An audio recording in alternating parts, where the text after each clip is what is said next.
Hello बच्चों, स्वागत है आपका अपने YouTube channel topper tricks academy में। तो हम लोग आज इस वीडियो में पढ़ेंगे क्लास 8 की साइंस का अध्याय 6 के क्वेश्चन आंसर प्रश्न उत्तर करेंगे। तो ये वीडियो आपके लिए बहुत ही अच्छा होगा, तो वीडियो को पूरा ज़रूर देखिए और अपने दोस्तों के पास शेयर कर दीजिए, भेज दीजिए वीडियो को, ताकि वो भी फ्री वीडियो क्लास का फ़ायदा उठा सकें। और चैनल को सब्सक्राइब कर लीजिए, जिससे मैं कोई वीडियो बनाता हूं और अपलोड करता हूं तो आपके पास तक उसकी सूचना, उसका नोटिफिकेशन आसानी से पहुंच जाए।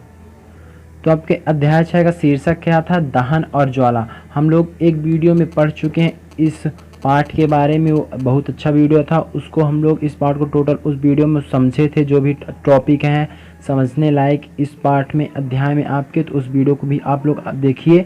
अगर जो उसको ध्यान से देख लेते हैं तो आपसे आधे क्वेश्चन अपने आप ही बनने लगेंगे। तो प्यारे बच्चों, चलिए देखते हैं इसके अभ्यास के प्रश्न को। तो अभ्यास का पहला प्रश्न क्या बोल रहा है कि दहन की परिस्थितियों की सूची बनाइए। देखिए फर्स्ट क्वेश्चन आपको क्या बोल रहा है, दहन की परिस्थितियों की सूची बनाइए। तो चलिए इसका आंसर लिखिए आप लोग। तो उत्तर होगा इस प्रश्न का आपका कि दहन के लिए ईंधन, वायु, ऊष्मा आवश्यक है, जिसमें ऑक्सीजन की सही मात्रा भी आवश्यक होनी चाहिए। अर्थात उसमें ऑक्सीजन की सही मात्रा होनी चाहिए किसी चीज़ को जलने के लिए। हम आपको इस पार्ट में भी बता चुके हैं, जो वीडियो बना है, कि किसी भी पदार्थ को जलने के लिए ऑक्सीजन की बहुत ज़्यादा आवश्यकता होती है। अगर उस वातावरण में, जिस वातावरण में किसी पदार्थ को जलाया जा रहा है, उस वातावरण में ऑक्सीजन नहीं है तो वह नहीं जल सकती, वह बुझ जाएगी। ठीक, तो ये भी आप लोग याद रखिए। अगला प्रश्न देखिए क्या बोल रहा है कि दूसरा नंबर क्वेश्चन, रिक्त स्थानों की पूर्ति कीजिए। तो रिक्त स्थानों में पहला क्या क्या कह रहा है? का नंबर, लकड़ी और कोयला जलाने से वायु का क्या होता है? यहाँ भरना है क्या होता है खाली स्थान में। तो आपका क्या होता है? प्रदूषण। यहाँ भरेंगे आप लोग, प्रदूषण होता है। दूसरा नंबर देख लेते हैं, ख नंबर है इसका। देखिए घरों में काम आने वाला एक द्रव ईंधन है, क्या होता है? एलपीजी, जिसको हम बोलते हैं। दूसरे नंबर पे रिक्त स्थान में आप लोग क्या भरेंगे? एलपीजी भरेंगे। तो एलपीजी का फुल फॉर्म क्या होता है? Liquefied petroleum gas. द्रवित पेट्रोलियम गैस होती है, जो जिसका मुख्य घटक क्या होता है, हम आपको एक्स्ट्रा जानकारी देते चलते हैं, जो भी महत्वपूर्ण जानकारियाँ होती हैं। तो अगर जो आप नवोदय विद्यालय की तैयारी कर रहे हैं तो इस चैनल में नवोदय की तैयारी भी करवाई जाती है। और जो भी आपके दोस्त हैं उनको भी आप लोग बताइए और चैनल में जोड़िए। फ्री में टोटल वीडियोज़ आपको उपलब्ध कराए जाएंगे। तो इसीलिए हम आपको एक्स्ट्रा जानकारी बताते हैं, जो कि महत्वपूर्ण होती है, आपको आगे चल के आगे क्लास में काम आएंगी और नवोदय विद्यालय की तैयारी में बहुत ही मददगार साबित होंगी। तो इसका मुख्य घटक क्या होता है? एलपीजी का। एलपीजी का मुख्य घटक होता है, इसमें कौन सी गैस होती है? ब्यूटेन गैस होती है। और एक रोचक तथ्य है इसके बारे में कि यह गंधहीन होती है और रंगहीन होती है, लेकिन ज्वलनशील गैस होती है। इसका ऊष्मीय मान उच्च होता है। तो आप लोग अब सोचेंगे कि जब लीक होती है गैस तो क्यों बदबू क्यों आता है, उसमें से स्मेल क्यों आती है? तो उसको पता लगाने के लिए, ताकि उसमें एक ऐसा पदार्थ मिलाया जाता है जिससे अगर उसका रिसाव हो तो पता चल जाए कि गैस का रिसाव हो रहा है, गैस निकल रही है सिलेंडर से, नहीं तो पता ही नहीं चलेगा, तो क्या होगा? आग लग जाएगी। इसीलिए उसमें क्या मिलाया जाता है? इथाइल मरकैप्टन नामक एक पदार्थ, दुर्गंधयुक्त यौगिक मिलाया जाता है। क्या मिलाया जाता है? Ethyl mercaptan. इसको भी आप लोग याद रखिए, ताकि जब रिसाव हो तो वह बदबू दे, वह कुछ न कुछ स्मेल दे, जिसके कारण हम लोग जान जाएं कि गैस निकल रही है। ग नंबर देखिए, रिक्त स्थान, जलना प्रारंभ होने से पहले ईंधन को उसके डैश डैश तक गर्म करना आवश्यक है। तो तीसरे नंबर में भरेंगे ज्वलन ताप। ज्वलन ताप वो होता है जिस ताप पर कोई भी ईंधन, कोई भी पदार्थ जलने लगता है, वो उसका क्या होता है? ज्वलन ताप होता है। तो इसमें आप लोग भरेंगे ज्वलन ताप। आगे बढ़ते हैं, घ नंबर है फोर्थ नंबर, कि तेल द्वारा उत्पन्न आग, जो तेल में आग लगती है, कोई भी तेल हो, मिट्टी का तेल हो या कि पेट्रोल हो, डीजल हो, तो तेल द्वारा उत्पन्न आग को डैश डैश द्वारा नियंत्रित नहीं किया जा सकता। तो यहाँ पास आप लोग भरेंगे पानी द्वारा नियंत्रित नहीं किया जा सकता। इसका कारण क्या है?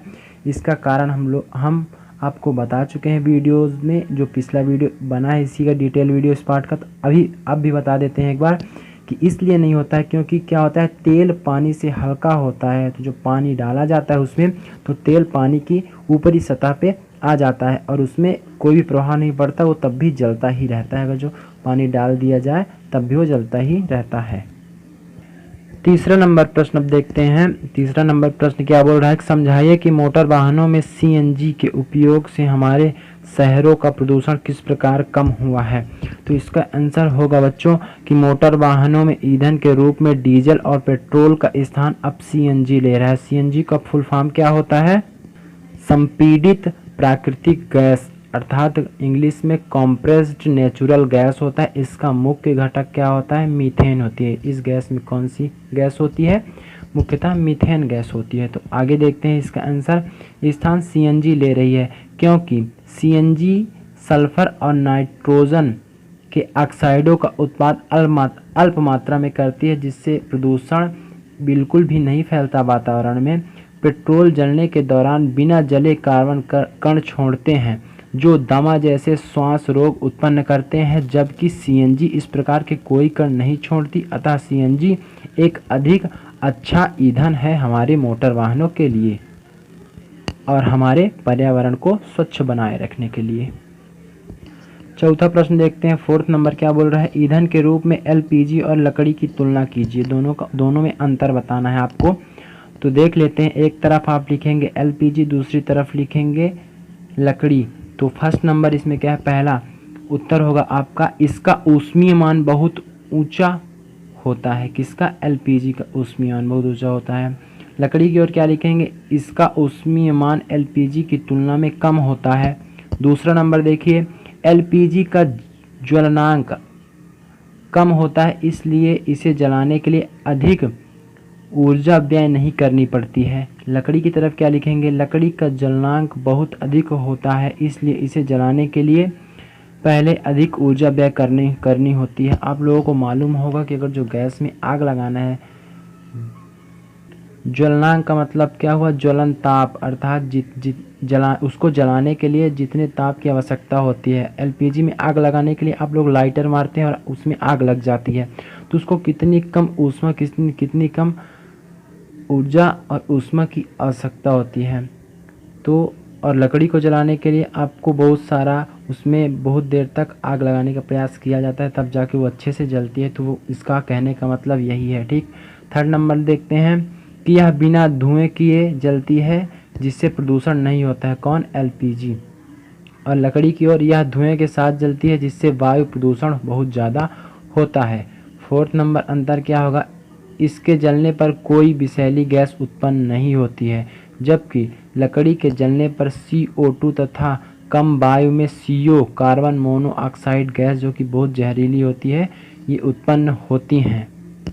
फिफ्थ नंबर अंतर क्या होगा, पचमा एलपीजी की ओर लिखेंगे, इसको आसानी से भंडारित किया जा सकता है, अर्थात इसको आसानी से सिलेंडर में भर के आप लोग लाते हैं और कम जगह में रख लेते हैं। लेकिन लकड़ी ठोस और भारी होने के कारण इसे आसानी से भंडारित नहीं किया जा सकता। भंडारित किया जा सकता है, लेकिन उसके लिए आपको बहुत ज़्यादा जगह की, स्थान की आवश्यकता होगी। इसको जलाने पर, 6 नंबर क्या लिखेंगे एलपीजी की ओर, इसको जलाने पर अवशेष नहीं बचता है। एलपीजी को जलाने पर कोई अवशेष बचता है क्या, जब आप लोग जलाते हैं सिलेंडर खाली हो जाता है, लेकिन कोई अवशेष नहीं बचता है। और लकड़ी को इसको जलाने पर राख जैसे अवशेष बचते हैं, आप लोगों ने देखा होगा।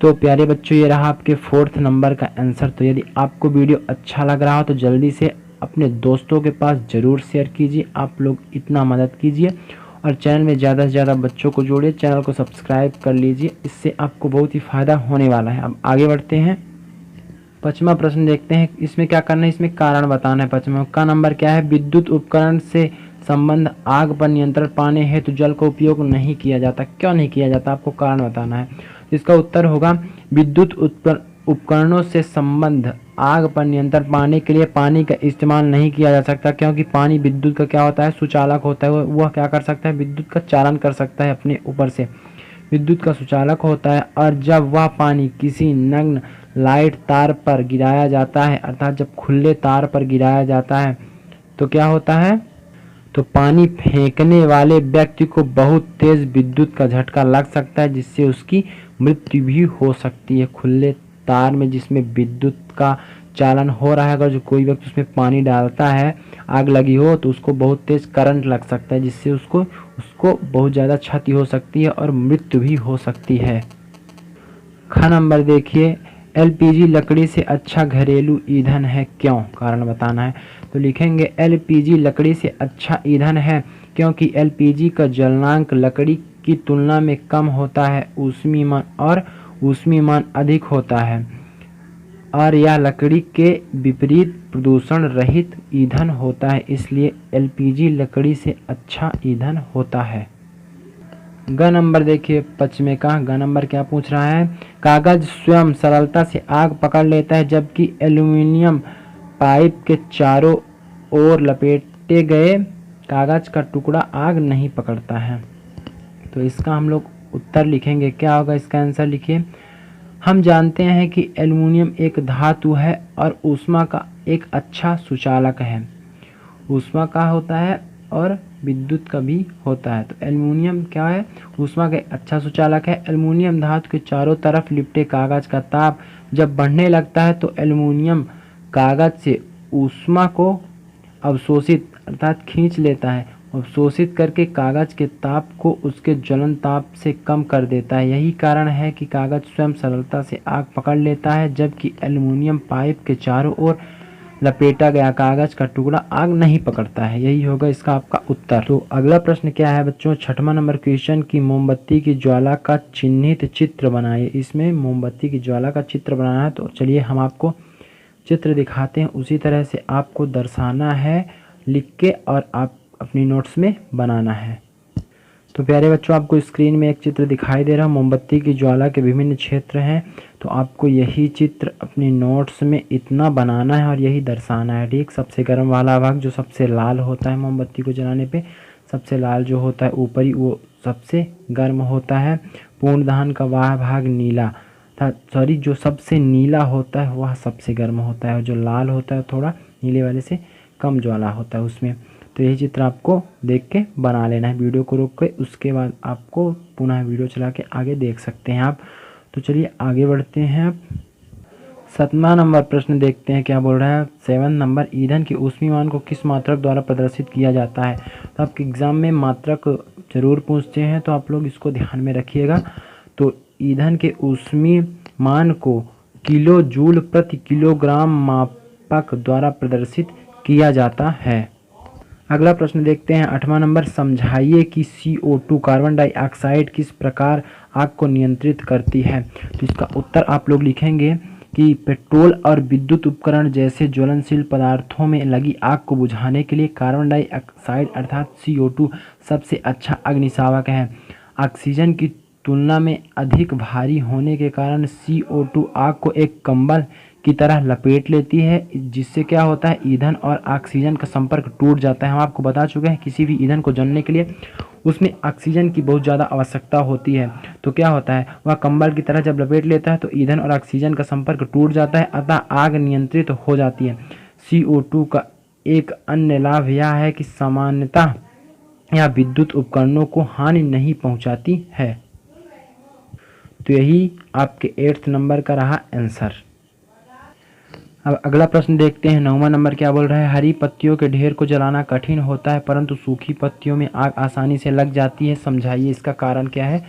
इसमें आपको उत्तर में यही बताना है।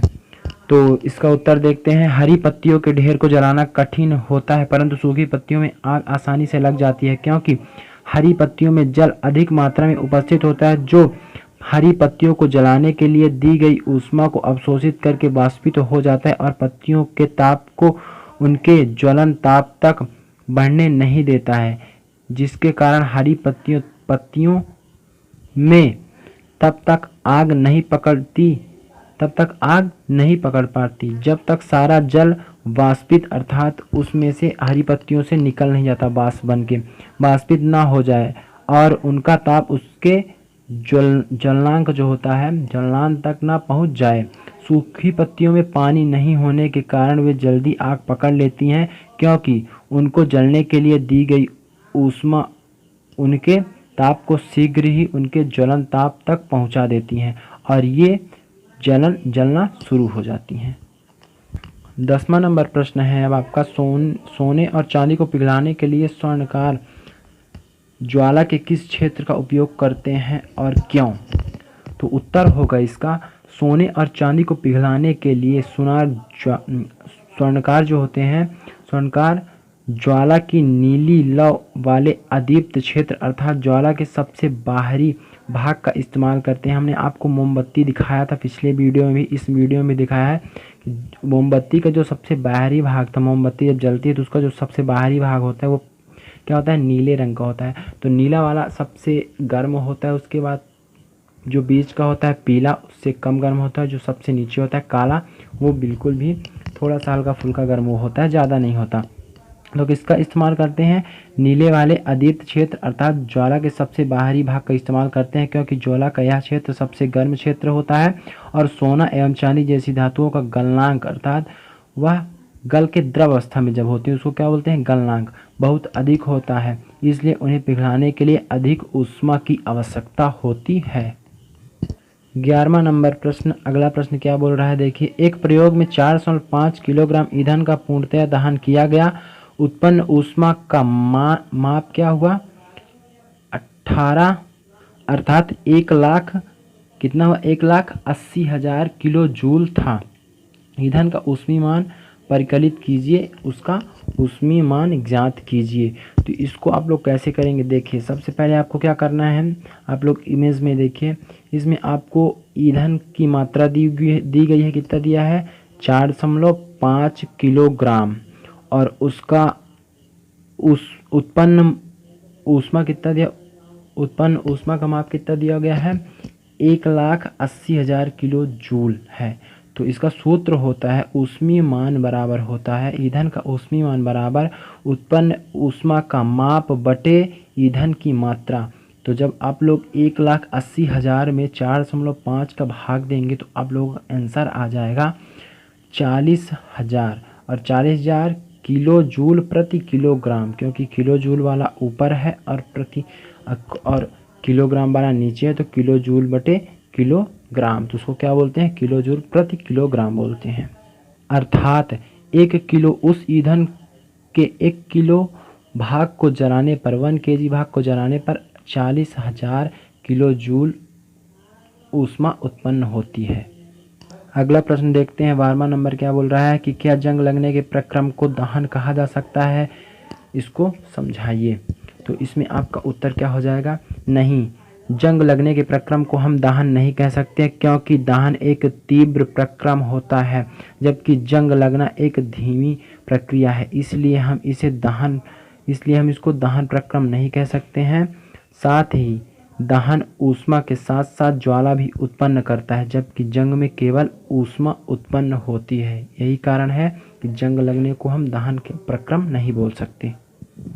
अगला और आपके इस अध्याय का लास्ट प्रश्न क्या पूछ रहा है देखिए, आविदा और रमेश ने एक प्रयोग किया जिसमें बीकर में रखे जल को गर्म किया गया। आविदा ने बीकर को मोमबत्ती ज्वाला के पीले भाग के पास रखा, रमेश ने बीकर को ज्वाला के सबसे बाहरी भाग के पास रखा। किसका पानी अर्थात उस बीकर में क्या था, उस बीकर में पानी था, किसका पानी कम समय में गर्म हो जाएगा, तो आपको ये बताना है आंसर में। तो आप लोग उत्तर में क्या लिखेंगे कि रमेश के बीकर का पानी जल्दी गर्म होगा, क्योंकि उसके बीकर को ज्वाला के सबसे बाहरी भाग पर रखा। उसने क्या किया था, उसने अपने बीकर को ज्वाला के सबसे बाहरी भाग पर रखा था, जो कि ज्वाला का सबसे गर्म हिस्सा होता है। हम आपको कई बार बता चुके हैं, जो सबसे बाहरी भाग नीले रंग का होता है वह सबसे गर्म हिस्सा होता है। उत्तर आगे देखिए, जबकि आविद ने उसे ज्वाला के पीले भाग के पास रखा, जो कि नीली ज्वाला से कम गर्म होता है। बीच वाला भाग जो होता है ज्वाला का वो पीला होता है और नीली वाले से कम गर्म होता है। अतः रमेश के बीकर का पानी आविद के बीकर के पानी से जल्दी गर्म हो जाएगा। जिसको जल्दी ऊष्मा मिलेगी भाई वो जल्दी गर्म हो जाएगा, उसको कम ऊष्मा मिल रही है वो पीले भाग में रख रहा है तो जल्दी गर्म नहीं होगा, और नीले भाग में रख रहा है जो ज़्यादा गर्मी देता है, जो ज़्यादा ऊष्मा देता है, तो उसका पानी जल्दी गर्म हो जाएगा, यही रीज़न है। तो ये रहा आपके इस पार्ट का, इस अध्याय का क्वेश्चन आंसर टोटल। तो यदि आपको वीडियो अच्छा लगा तो आप लोग कमेंट में ज़रूर बताया था। वीडियो को लाइक किया कीजिए, आप लोग लाइक नहीं करते हैं, देख लेते हैं लेकिन लाइक नहीं करते हैं। फ्री में आपको टोटल वीडियो उपलब्ध करवाए जा रहे हैं हिंदी माध्यम में, तो आप लोग इसको शेयर भी कीजिए ज़्यादा से ज़्यादा, और चैनल को सब्सक्राइब करना ना भूलिए, क्योंकि आपको ही फ़ायदा होने वाला है इसमें। तो इस वीडियो में इतना ही, मिलते हैं अगले वीडियो में। जय हिंद, जय भारत।